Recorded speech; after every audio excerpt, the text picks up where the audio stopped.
माजी मंत्री तानाजी सावंत यांच्या मुलाचं अपहरण झाल्याची तक्रार तानाजी सावंत यांनी दिलेली होती. खरं तर त्या मुलाचं अपहरण झालेलं नव्हतं, तर तो बँकॉकला फिरण्यासाठी गेला होता अशी आता पुढे आलेला आहे. परंतु याच अँगलनी तानाजी सावंत यांनी शासकीय यंत्रणांची फसवणूक केलेली आहे का, नेमका कायदा काय सांगतो याविषयी चर्चा करण्यासाठी आपल्यासोबत कायदेतज्ञ ऍडव्होकेट मिलिंद पवार सर आहेत. सर, तानाजी सावंत यांनी मुलाचं अपहरण झाल्याची तक्रार दाखल केलेली होती आणि आता अशी माहिती पुढे आलेली आहे की तो फिरायला गेलेला होता. खरं तर हा शासकीय यंत्रणेचा गैरवापर आहे का?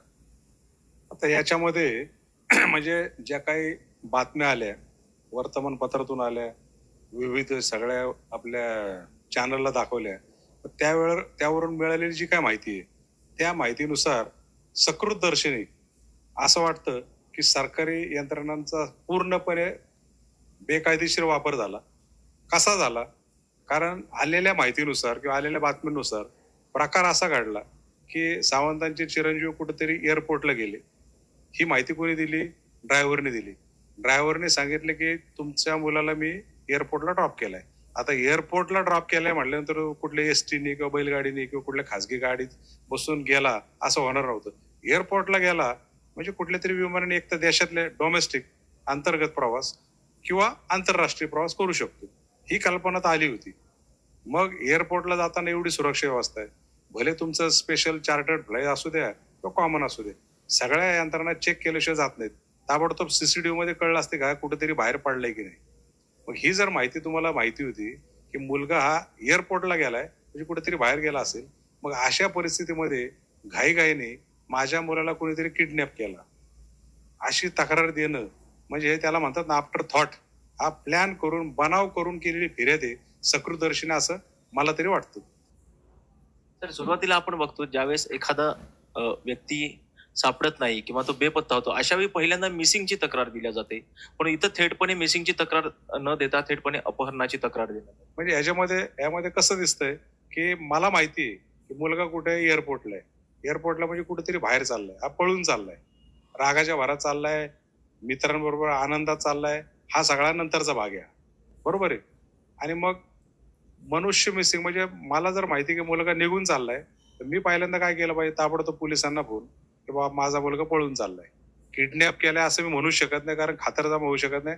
ड्रायव्हर सांगतो की हा मुलाला कुठं सोडलाय, एअरपोर्ट.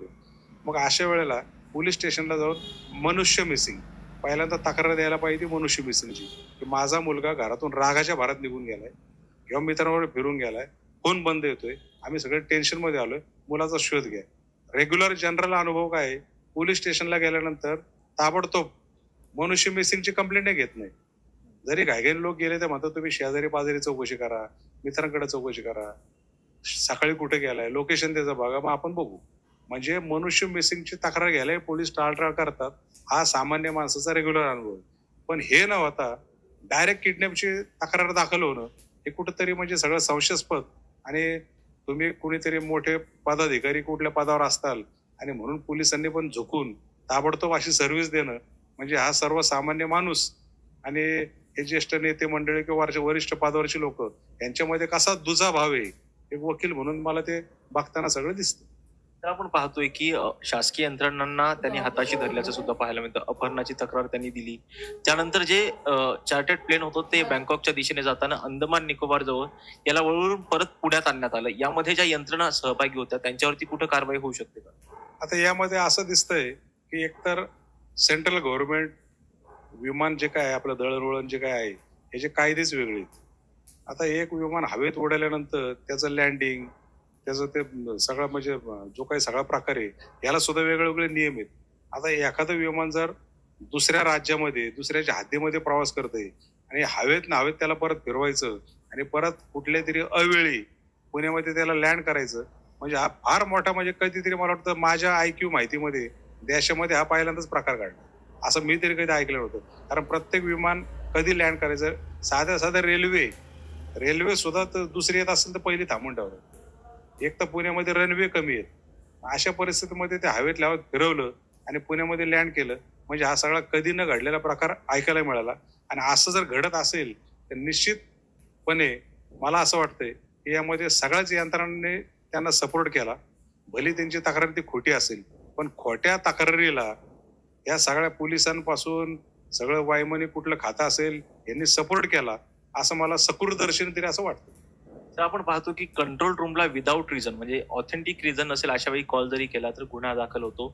इथं तर संपूर्ण यंत्रणाच कामाला लावल्याचं दिसून येते. अशा वेळी तानाजी सावंत यांच्यावरती काही कारवाई होऊ शकते. आपण आता जी काही चर्चा केली की तानाजी सावंतांना माहिती होतं मुलगा कुठे गेला, एअरपोर्टला गेला, एअरपोर्टवरनं कुठेतरी हा बाहेर पडतो, ही जर माहिती ऑथेंटिक ड्रायव्हरकडनं जर आपल्याला मिळत असेल, पक्की माहिती, तर अशा वेळी की माझ्या मुलाला किडनॅप केला अशी तक्रार देणं म्हणजे सकृतदर्शनी ही आमची फिरतच खोटी. आणि जर तपासात असं निष्पन्न झालं, कारण असं घडलं त्या दिवशी की किडनॅपिंगची तक्रार दिली आणि काही तासामध्ये तो मुलगा परत आला, म्हणजे सकृतदर्शनी सिद्ध काय झालं, याला किडनॅपच केलेला होता. म्हणजे आता पोलिसांच्या समोर काय निष्पन्न झाले तपासात की हा किडनॅप केलाच नव्हता, म्हणजे यांनी दिलेली फिर्याद खोटी होती. याचा कुठेतरी तपास व्हायला पाहिजे.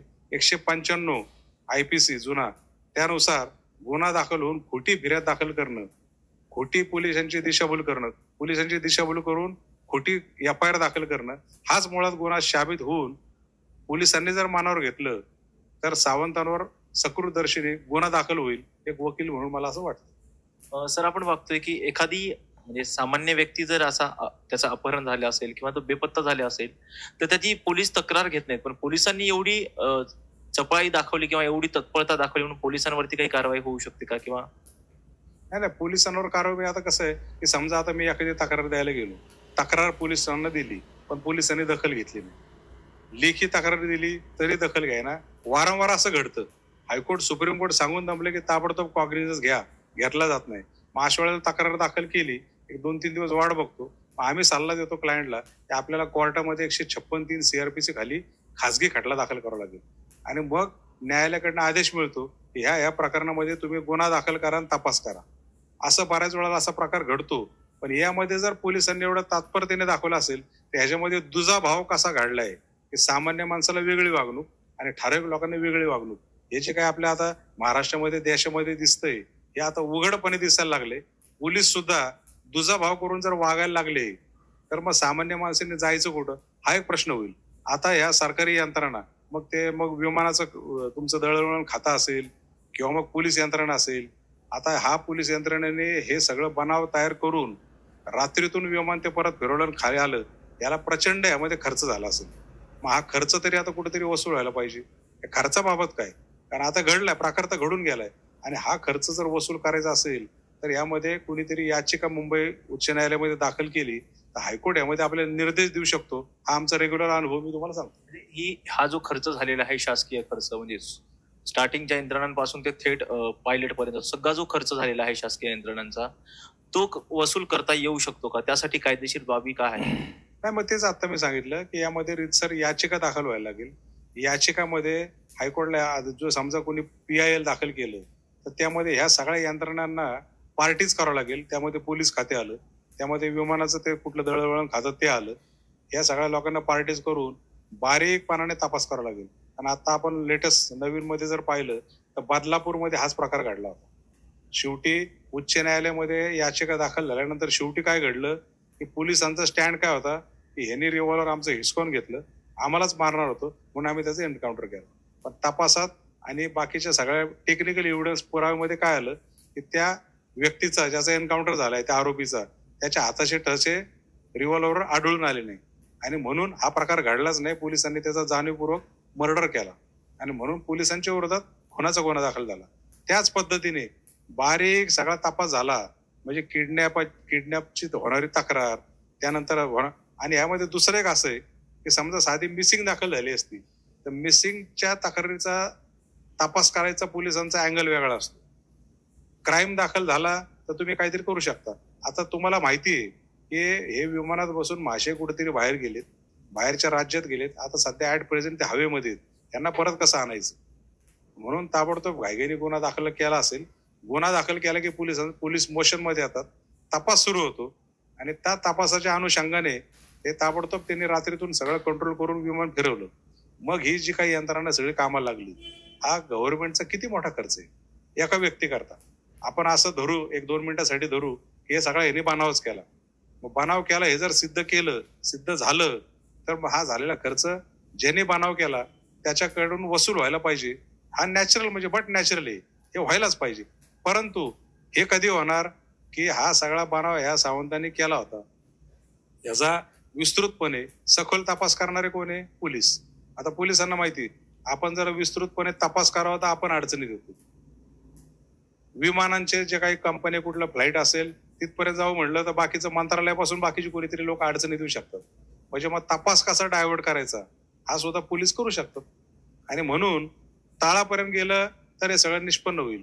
पण आजची परिस्थिती पाहिली तर माझ्या माहितीप्रमाणे जी काही किडनॅपिंगची सिंहगड रोड पोलीस स्टेशनला तक्रार दाखल झाली त्याची प्रत आजपर्यंत ती बाहेर येत नाही. पोलिसांनी ती लपून ठेवली, मीडियाला सुद्धा मिळत नाही. अशा कुठल्या तरी कहाण्या बाहेर येत आहेत. अशी परिस्थिती असेल तर मला असं वाटतं की या बाबतीमध्ये फक्त मुंबई उच्च न्यायालयच दखल घेऊन जर निर्देश तसे दिले तर होऊ शकतं. आता बदलापूरच्या प्रकरणामध्ये आपण पाहिलं की पोलिसांनी सांगितलं की उच्च न्यायालयाने सांगितलं की पोलिसांवर गुन्हे दाखल करा.